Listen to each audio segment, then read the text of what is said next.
In a quiet neighborhood of Detroit, Michigan, lived a boy named Eli Turner. He wasn't the brightest in his class. In fact, he was always the last to be picked in sports.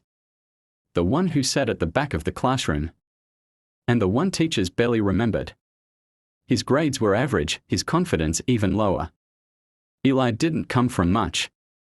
His mother worked double shifts as a nurse and his father had passed away when Eli was only 7. Life was tough and hope was a rare guest in their small apartment. One rainy afternoon, while cleaning the attic, Eli found an old box of his father's belongings. Inside was a dusty typewriter, a collection of books, and a letter addressed to "My son." Eli opened the letter, his fingers trembling. "Dear Eli, if you're reading this, then I'm no longer with you. But know this, greatness is never born in comfort. It rises in pain, struggle, and perseverance. Never let anyone tell you what you can't become. Even if you sit on the last bench today, dream like you're on the front line of history. Love, Dad." That letter lit a spark. From that day forward, Eli decided he wouldn't settle for mediocrity. But change didn't come easy. He started waking up at 5 a.m. every day to study. He joined the local library, read biographies of great men: Lincoln, Steve Jobs, Muhammad Ali. He was determined to change his narrative. But the world didn't change with him. His classmates laughed when he raised his hand too much. Teachers doubted his sudden interest in academics. Even his friends distanced themselves, thinking he was trying too hard. But Eli remembered his father's words: greatness is born in struggle. One day, the school announced a statewide innovation competition. The prize?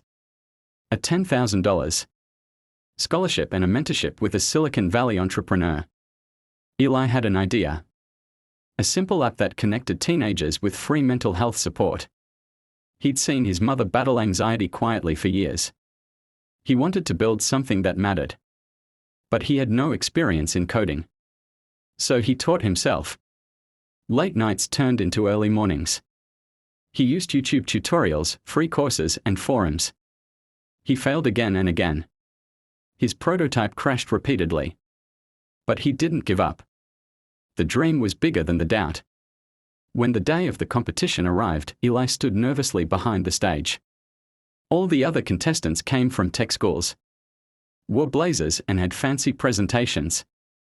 Eli walked up in worn-out sneakers and held up a phone. "This isn't just an app," he said. "It's a lifeline. For every teenager who feels alone, unheard, or broken, this is for you." The room went silent, then erupted in applause. Eli didn't just win the competition, his story was featured in local newspapers. The app got funding. He got accepted into a prestigious college on scholarship.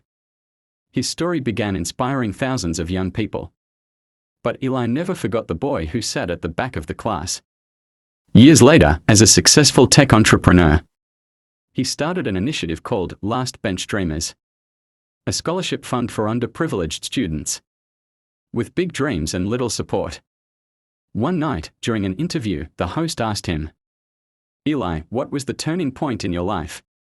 He smiled and said, "A letter from a man who believed in me before I even believed in myself."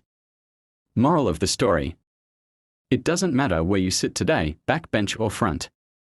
What matters is where you believe you can go.